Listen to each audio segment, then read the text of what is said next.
R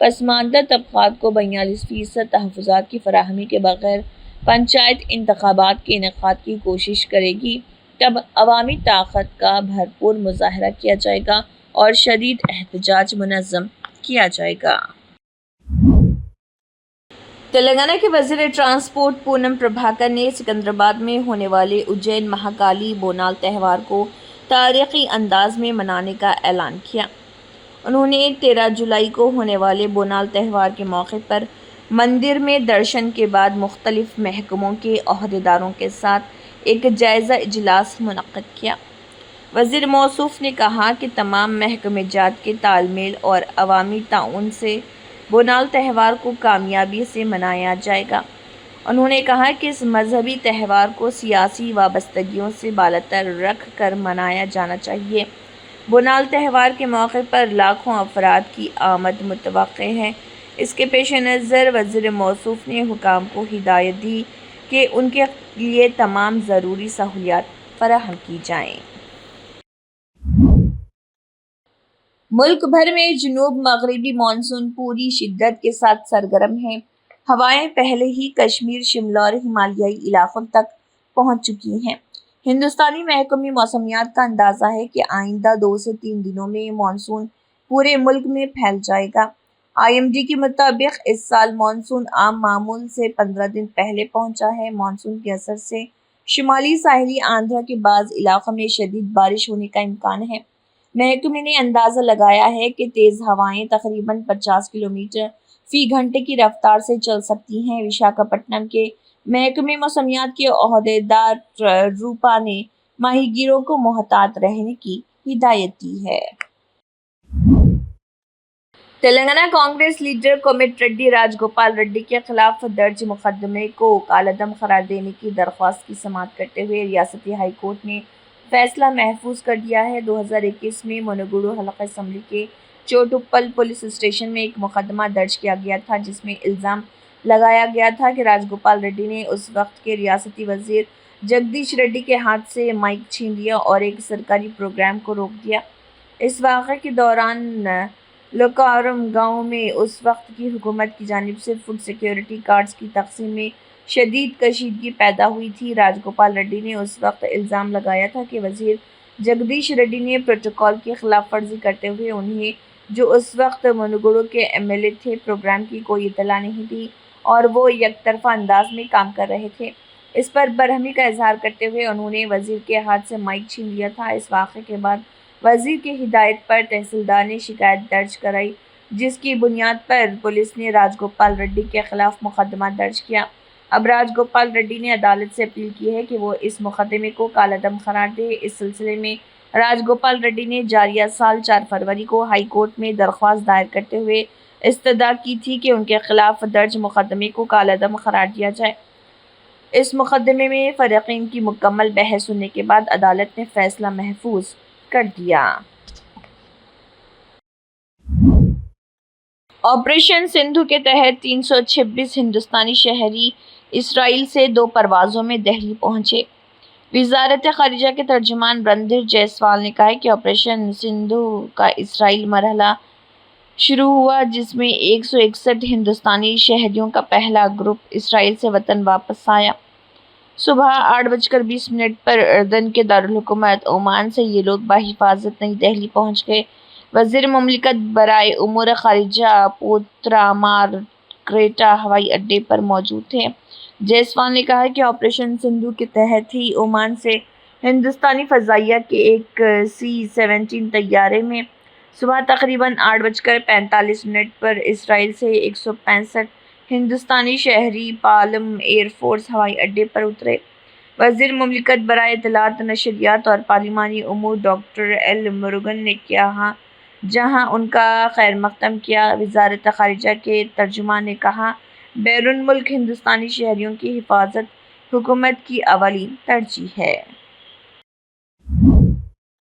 Hindustan کی طرح ہی امریکہ میں بھی واٹس ایپ کا استعمال بہت عام ہے، لیکن اس سوشل میڈیا پلیٹ فارم کو ٹرمپ حکومت نے شدید جھٹکا دیا۔ امریکی ہاؤس آف ریپریزنٹیٹیو نے سرکاری ڈیوائس پر واٹس ایپ کا استعمال ممنوع کر دیا۔ اس کی وجہ سائبر سیکیورٹی اور ڈاٹا پرائیویسی سے متعلق فکر بتائی گئی ہے۔ اس پابندی کے بعد اب امریکی کانگریس کے ملازمین سرکاری موبائل یا کمپیوٹر پر واٹس ایپ یا ویب ورژن کا استعمال نہیں کر پائیں گے۔ اس کی جگہ پر انہیں مائیکروسافٹ ٹیمز، سگنل، آئی میسج اور فیس ٹائم جیسے متبادل اختیار کرنے کو کہا گیا ہے۔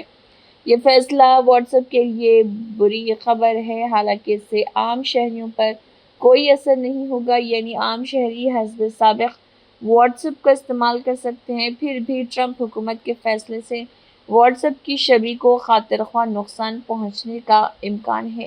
امریکہ میٹا کا گھریلو مارکیٹ ہے، ایسے میں سرکاری ادارے میں پابندی لگنا کمپنی کی شبیہ کو یقیناً نقصان پہنچا سکتا ہے۔ ایک ہفتہ قبل ہی واٹس ایپ نے اشتہارات لانے کا اعلان کیا تھا۔ حالانکہ اس پابندی کا اشتہارات سے براہ راست کوئی تعلق نہیں، لیکن اس سے کمپنی کو مشکلات کا سامنا ضرور کرنا پڑ سکتا ہے۔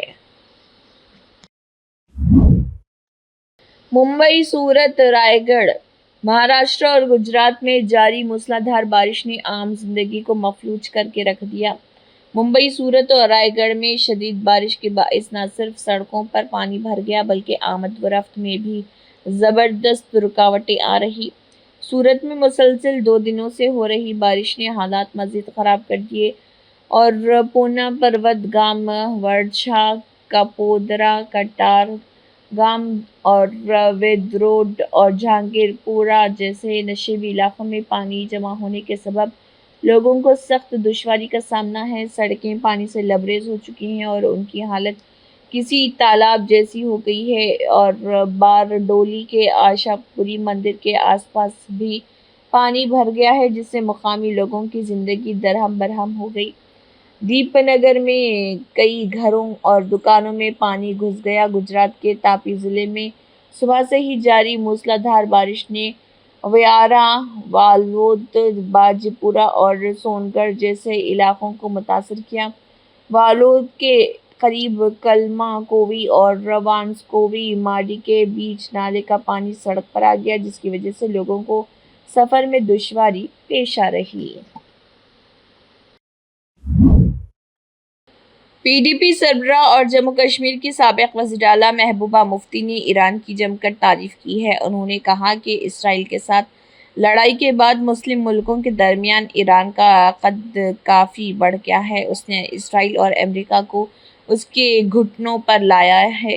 میں ایرانی قیادت کی بہادری اور عزم مصمم کو سلام کرتی ہوں۔ یہاں کی فوج اور لوگوں نے جس طرح سے اسرائیل کا مقابلہ کیا وہ قابل تعریف ہے۔ انہوں نے یہ بھی کہا کہ ایران کے پاس کوئی جوہری اسلحہ نہیں ہے، لیکن یقین اور شہید ہونے کی قوت ارادی ہے۔ اور رپورٹ کے مطابق پی ڈی پی سربراہ نے اسرائیل کو امریکہ کا چاپلوس بتاتے ہوئے کہا کہ ایران نے امریکہ اور اس کے چاپلوس ملک کو گھٹنے ٹیکنے پر مجبور کر دیا۔ ڈونلڈ ٹرمپ جنگ بندی کی بات کر رہے، اس کا مطلب ہے کہ اب تک جنگ کے نتیجے اسرائیل اور امریکہ کی امید کے برعکس رہے ہیں۔ محبوبہ مفتی نے کہا کہ اس جنگ نے ایران کو مسلم ممالک کے قائد کی طرح ابھارا ہے، اور حالانکہ دیگر مسلم ملکوں نے زیادہ کچھ نہیں کیا۔ انہوں نے امریکہ پر حملہ بولتے ہوئے کہا کہ یہ ملک مسلم ملکوں پر اپنی مرضی سے حملہ کرنے کا عادی ہے، چاہے وہ عراق ہو، افغانستان ہو یا شام، لیکن اس بار امریکہ کو ایک مسلم ملک پر حملہ کرنے کا خمیازہ بھگتنا پڑا ہے۔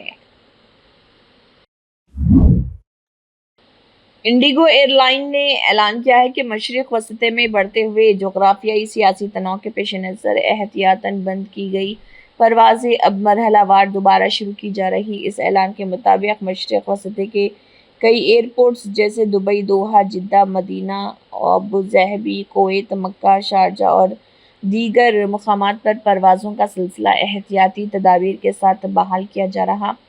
انڈیگو نے سوشل میڈیا پلیٹ فارم پر اپنی ٹریول ایڈوائزری جاری کرتے ہوئے لکھا، مشرق وسط میں ایئرپورٹس آہستہ آہستہ کھل رہے ہیں۔ ہم انتہائی احتیاط اور مرحلہ وار طریقے سے ان راستوں پر اپنی پروازیں دوبارہ شروع کر رہے ہیں۔ ہماری ٹیم حالات پر مسلسل نظر رکھے ہوئے ہے تاکہ مسافروں کے لیے محفوظ اور پرسکون سفر یقینی بنایا جا سکے۔ امریکی صدر ڈونلڈ ٹرمپ کے اس دعوے کے چند گھنٹوں بعد کہ ان کی کوششوں کے باعث ایران اور اسرائیل کے درمیان جنگ بندی پر اتفاق ہو گیا ہے، ایران کی جانب سے میزائل داغے گئے۔ اسرائیلی فوج نے اس کی تصدیق کی۔ ایرانی حملے کے سبب شمالی اور جنوبی اسرائیل کے کئی علاقوں میں خطرے کے سائرن بجنے کے لگے اور خوف و ہراس پھیل گیا۔ IDF کے ایک بیان میں کہا گیا ہے کہ ایران کی طرف سے بیلسٹک میزائل داغے گئے جن کی نشاندہی کی جا چکی ہے اور ان کے خلاف اسرائیل کا دفاعی نظام متحرک ہو چکا ہے۔ بیان کے مطابق خطرے کا انتباہ موصول ہوتے ہی عوام سے کہا گیا کہ وہ فوری طور پر محفوظ پناہ گاہوں میں چلے جائیں اور اگلے احکامات تک وہیں رہیں۔ اسرائیلی میڈیا رپورٹس کے مطابق داغے گئے میزائلوں میں سے ایک جنوبی اسرائیل کے شہر بیر شیبہ میں گرا ہے۔ بین الاقوامی میڈیا پر شائع ہونے والی تصاویر سے ظاہر ہوا کہ اسرائیل کے مقامات کو نشانہ بنایا گیا اور تاہم جانی یا مالی نقصان کی تفصیلات فی الحال سامنے نہیں آئی۔ اسی کے ساتھ ہائی ٹیک نیوز کے نیشنل اور انٹرنیشنل خبریں اختتام کو پہنچتے ہیں۔ اللہ حافظ۔